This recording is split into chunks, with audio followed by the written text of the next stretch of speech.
যুব সংগঠনকে আরো শক্তিশালী করতে ভারতীয় জনতা পার্টির এক দিবসীয় কর্মশালার আয়োজন এবং সুরমা বিধানসভা কেন্দ্রের দুর্গা চৌমুহনী এসপি স্কুল মাঠে এই কর্মশালার আয়োজন করা হয়েছে যুব মোর্চার পক্ষ থেকে। এদিন এক দিবসীয় যুব মোর্চার কর্মশালা অনুষ্ঠান মঞ্চে প্রধান অতিথি হিসেবে উপস্থিত ছিলেন রাজ্যের যুব মোর্চার সভাপতি অর্থাৎ বিধায়ক সুশান্ত দেব।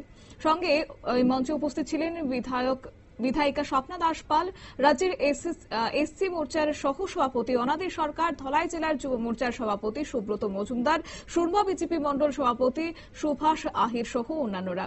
এই যুব মোর্চার এক দিবসীয় কর্মশালায় সুরমা বিধানসভা কেন্দ্রে প্রচুর যুবরা অংশগ্রহণ করেছে। কর্মশালায় বক্তব্য রাখতে গিয়ে রাজ্যের যুব মোর্চার সভাপতি অর্থাৎ বিধায়ক সুশান্ত দেব কি বলেছেন শুনুন। সংগঠন করা, বিজেপির জন্য কাজ করা, এটা রকেট সায়েন্স না।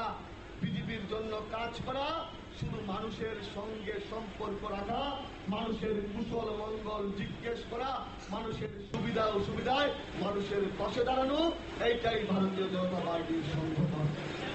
নরেন্দ্র মোদীজির সঙ্গে যেই পাঙ্গা নেওয়ার চেষ্টা করবে, পাকিস্তানের মতো দুর্দশা হবে, বাংলাদেশের মতো দুর্দশা হবে, এইটা আমাদের মাথায় রাখতে হবে। আর আমরা সেই নরেন্দ্র মোদীজির ভারতীয় জনতা পার্টির আমরা সৈনিক, আমরা যুব মোর্চার কার্যকর্তা। আমি প্রত্যেকটা কাছে অনুরোধ করব, প্রত্যেকটা যুব ভাইয়ের কাছে আমাদের সজাগ দৃষ্টি রাখতে হবে। প্রত্যেকটা এলাকায় প্রোপাগান্ডা, প্রত্যেকটা এলাকার শান্তির পরিবেশকে বিনষ্ট করার চেষ্টা হচ্ছে, সেটার বিরুদ্ধে প্রত্যেকটা যুব ভাইয়ের সজাগ দৃষ্টি রাখতে হবে। কারণ সিপিএম বাঁকা পথে পিছনের দরজা দিয়ে কিভাবে ক্ষমতায় আসতে হয়, এটা সিপিএম থেকে কেউ ভালো জানে না। আর আমরা যুব মোর্চার কার্যকর্তারা কিভাবে পিছনের দরজাটা বন্ধ করতে হয় সেইটা আমরা জানি, সেইটা আমরা করে দেখাবো।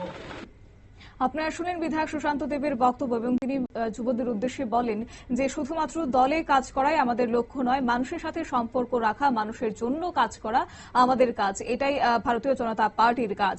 অবশ্য এদিন তিনি উল্লেখ করেছেন যে 2047 সালের মধ্যে ভারতকে যে দিশায় নিয়ে যাওয়ার লক্ষ্য রয়েছে প্রধানমন্ত্রীর, সেই নিশানাকে যেন পূরণ করা যায়, সেই নিয়েও আজকের যুবদের মধ্যে বার্তা রাখলেন বিধায়ক সুশান্ত দেব। নিয়ে নিচ্ছি ছোট্ট একটি বিজ্ঞাপন বিরতির সঙ্গে থাকুন।